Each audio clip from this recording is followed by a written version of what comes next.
What's up guys, Chris here again with another Eden Zero manga chapter review, and honestly, this might be the best chapter over the last couple of months, purely because of how things have been set up for the future chapters, and how it played with my expectations of how this arc was going to play out. Now, before we get into the actual video, don't forget to like and subscribe to the channel, and hit that notification bell for updates on future videos. The more you guys interact with my Eden Zero content, the more I know you guys enjoy me making these videos. I honestly like making these Eden Zero videos, and I would like to keep making them in the future.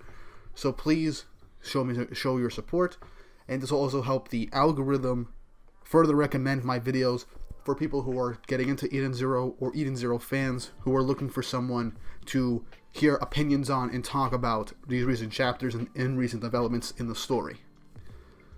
So without further ado, let's start getting into the actual video.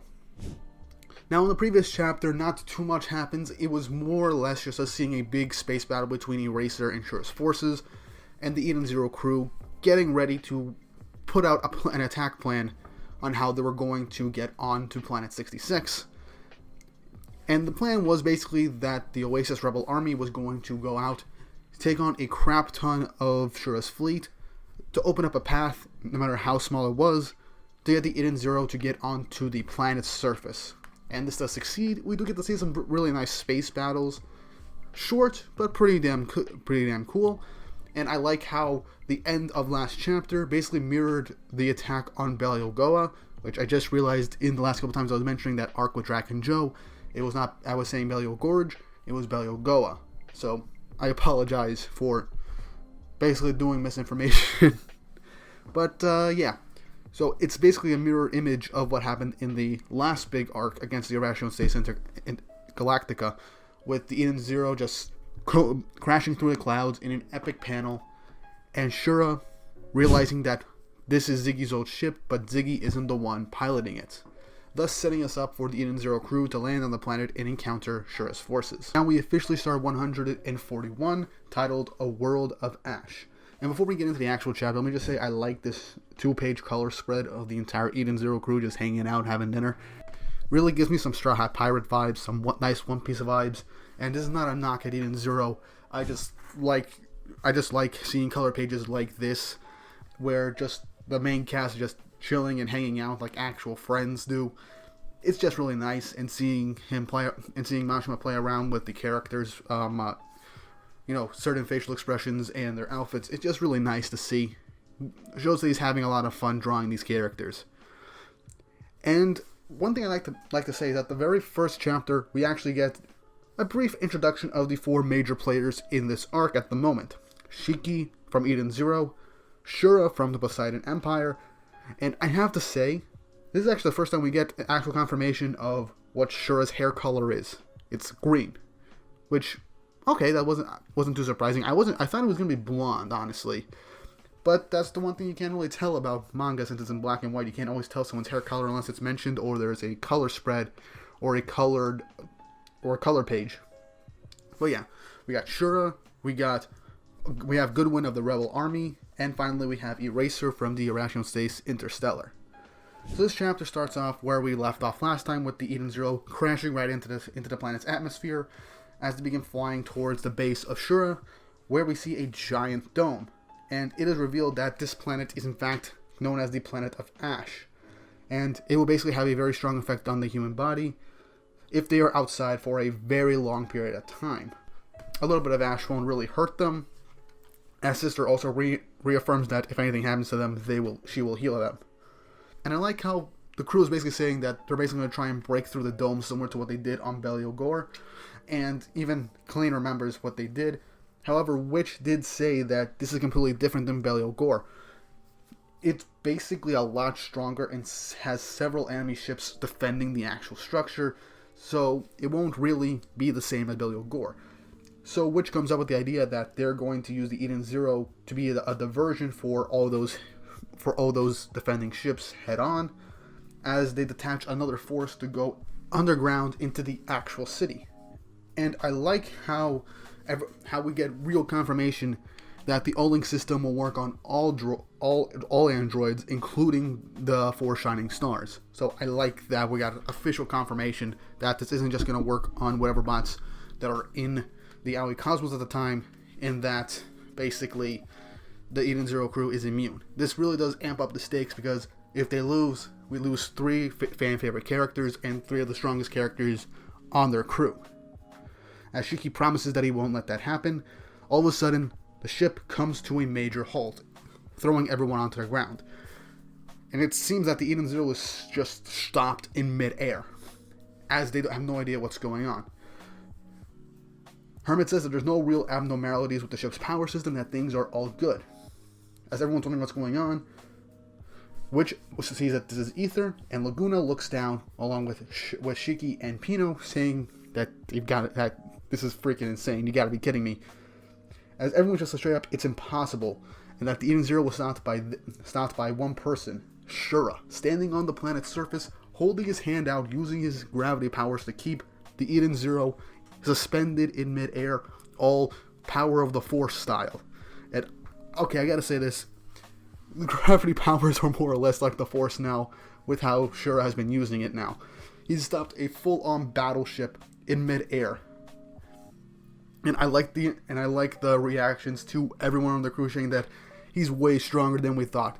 By himself, with one hand, he stopped one single battleship, not just any battleship, the Eden Zero, one of the strongest and most powerful battleships out there. So everyone's saying that we should just launch some cannons and stuff like that at Shura, while Shiki's like, you'd use cannons on a human being, and they're like, and obviously he volunteers to go and face Shura head on. Everyone's kind of against this, but Shiki's like, he'll go alone and fight him alone. And I like how Hermit just is literally trying to tell Shiki he can't do that, because Shura is like 4 times stronger than what she initially thought. But Shiki does say that it's pretty nice of him to just come out and face them head on, and it saves them the trouble of finding them. As Shiki is getting ready to land on the planet to face Shura, he just says 2 words: trust me. And that they should let him, and he tells Witch to open up the gate so that he can head down to the planet. Everyone says be careful as Shiki leaves from the ship and crashes down onto the planet's surface, as the Eden Zero has been let go from Shura's grasp, as we get this nice full page of Shiki just standing on the planet's surface, Eden Zero in the background, super serious and really badass looking. This has got to be one of the best panels / pages in all of Eden Zero at this point. Shiki really does look like a full-fledged leader at this point, and he's ready to face on probably one of his toughest opponents yet. And with this, the 2 of them have a stare down, as the 2 of them have an intense stare down, as Shura then asks who Shiki is. Shiki introduces himself, and Shura asks how he knows Ziggy. Obviously, he says that he is Ziggy's grandson, and again, Shura just starts giggling like he's a freaking robot. How's he your grandpa? Shiki then says it doesn't matter if someone's human or not, or he's still family, as Shura just says, well, he's not really one to talk, since he has a monster for a father, more or less. As Shura then thinks that Shiki is working for Ziggy, and okay, I'm just gonna say this right now. If we say Ziggy and Shiki back to back, I almost say Shiki. It's almost like I'm talking about Shiguragi from My Hero Academia when I say that. But anyway, Shura reaffirms that that he's not working for Ziggy and that he's going to stop him also.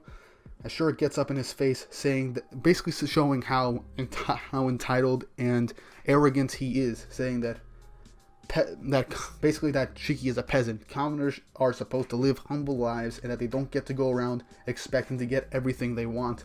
Staring down at Shiki, who is still looking intently at his eyes, super serious, basically ready to kill. Well, not kill, just to beat his ass.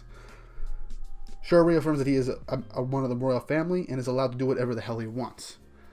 He gets ready to put his hand very ominously on Shiki's head, possibly even throw him down with gravity, as Shiki catches it with his own hand, and he is being sunk right into the ground with Shura's gravity powers. Shiki continues to be thrown into the ground as he says, come on, is that really all you got? Shura is basically trying to... Shura is really trying to get under Shiki's skin. Basically being like, is that all you got? Is this what your gravity is like? And saying, again, giggling, like, you cannot make me hate this guy even more. Saying that Shiki is a lightweight, as all of a sudden, Shura is in the air, almost instantly. Well, and as we all know how Shiki's gravity works, he's basically having Shura fall in the opposite direction, as he realizes that it was thrown by Shiki's gravity, and Shiki lands one satisfying punch right on Shura, as he then lands a second one, plummeting him straight into the ground. As even Hermit is surprised at how strong Shiki has become after their 7-day training arc, saying that Shiki is also way stronger than she initially thought. And I like how Hermit and Rebecca are just staring at each other, smiling that now they know 100% that Shiki can in fact hold his own against Shura. With Shura smiling, seemingly satisfied, being like, not bad, as Shiki just says, bring it on, as the chapter ends. Now this basically changes up the formula for how most shonen arcs are. Usually the supporting cast go to where they're supposed to go, and they're the ones that hold off all the other forces of the big bad of the arc, as the main character makes their way there, and we cut back and forth between the fights between the supporting cast and the main cast. This is similar to what happened in Aoi War and all the other arcs. Shiki goes off to fight off against the big bad, while everyone else holds off the others. This time, they encounter the big bad right away, and believe it or not, this actually fits into Shura's character. The guy's impatient, he's arrogant, he thinks he's better than everyone else, so it makes sense why he'd go alone to hold off that giant ship, and that he let it go once he found basically what was seemingly the strongest character on that ship, the strongest person on that ship, which is Shiki, the captain of the Eden Zero. And I like how basically Shura, he does train from what we saw a couple of chapters ago, but probably not as much as we thought. He's still incredibly stronger than what everyone thought, and Shiki, thanks to Zenoleth's training back a couple of chapters ago, is way stronger than he was originally. So now he can more or less fight against Shura on an even playing field. Now I still think Shura is a bit stronger than Shiki due to the fact that he is seemingly way more talented than Shiki in using the gravity powers, and possibly has been using it at a much younger age than Shiki was. So I still think that Shura might be a bit stronger than Shiki, but Shiki is just skilled enough at fighting now, and is way more used to using his gravity, and is able to use it in different ways now, and thanks to Zenoleth's training, he has grown immensely stronger. So they're more or less on an even playing field right now. And I honestly think that within the next couple of chapters, I give it about maybe 10 chapters or so for when the fight's going to reach its midway point or its climax, both fighters are going to unleash their overdrive form. And I'm really excited because Shiki's overdrive is honestly pretty badass, and I'm going to say this now. Overdrive is a much better form and power than Dragon Force was in Fairy Tail because, for one, it feels more consistent and earned. Meanwhile, with Dragon Force, it did feel something rather inconsistent because you didn't know how to reach it, how it was needed for like Natsu to reach Dragon Force. We only saw him use Dragon Force like 3-4 times in the entirety of the series. And Shiki, after he unleashed it back on Aoi War, he more or less has been able to access it at will. So, and accessing overdrive is more like surpassing your limits with hard enough training or enough emotional and physical trauma to go beyond. So it feels a bit more earned and way more consistent and makes more sense than how Dragon Force was. But anyway, I honestly really want to see how Shura's overdrive is going to look. Whether it's going to look similar to Shiki's because they both use gravity, or if it's going to look entirely different based off of the person. So this is so I think Mashima is going to be going to go crazy when it comes to giving people their own overdrive states. Who knows? Maybe more people from the Eden Zero crew are going to have overdrive, whether it be maybe Homura, Wise, Jin, Clean, Laguna, Rebecca. I want to see if they have their own overdrive states in this arc, or if we're gonna get teased on it. Because we did get teased of Shiki's overdrive state in previous arcs before he obtained it. Hell, even earlier in Belial Gore. But yeah, this chapter more or less changes up the classic shonen formula of everyone fighting their way towards the big bad, holding off their forces as the main character fights off against the big bad of the arc. This was switched up. Now Shiki's fighting the big bad right off the bat, while everyone else is going to go and try and stop the all-link system and fight off against Shura'S commanders and stuff like that. And I'm curious to see how Eraser's going to play into this, because he's currently fighting off all of Shura'S forces on the outside of the planet, while the rest of the Irrational States Interstellar are on their way, and Ziggy and Elsie are nowhere to be found. So it's very possible this arc can build up to Shiki finally taking down Shura, but when they think all is said and done, they're going to lose to Ziggy right before the high tide, leading to them actually losing this little war, and all the machines of the Aoi Cosmos turning evil. Because I do really think that this arc should end in a major loss for the heroes, like them getting out of Aoi Cosmos right before high tide starts, so the Eden Zero crew does not get corrupted by Ziggy's virus. As much as I would like to see, as much as I do think Shura is going to get his ass handed to him in this arc, I feel like if Ziggy comes onto the playing field, everyone will be too exhausted to actually do anything right after this initial fight. But yeah, that's basically Eden Zero Chapter 141. Honestly, I think this is one of my favorite chapters in a long time for this series. But what do you guys think? How do you think this arc's going to play out? What is your thoughts on Shiki fighting the big bad right off the bat? Do you think we're going to get into overdrive states soon or towards the end of the fight? Do you think Ziggy's going to just appear right in the middle of the battle and just destroy both of them? Let me know in the comments down below. Again, don't forget to like and subscribe and hit the notification bell for updates on future videos. And I hope you all have an awesome day.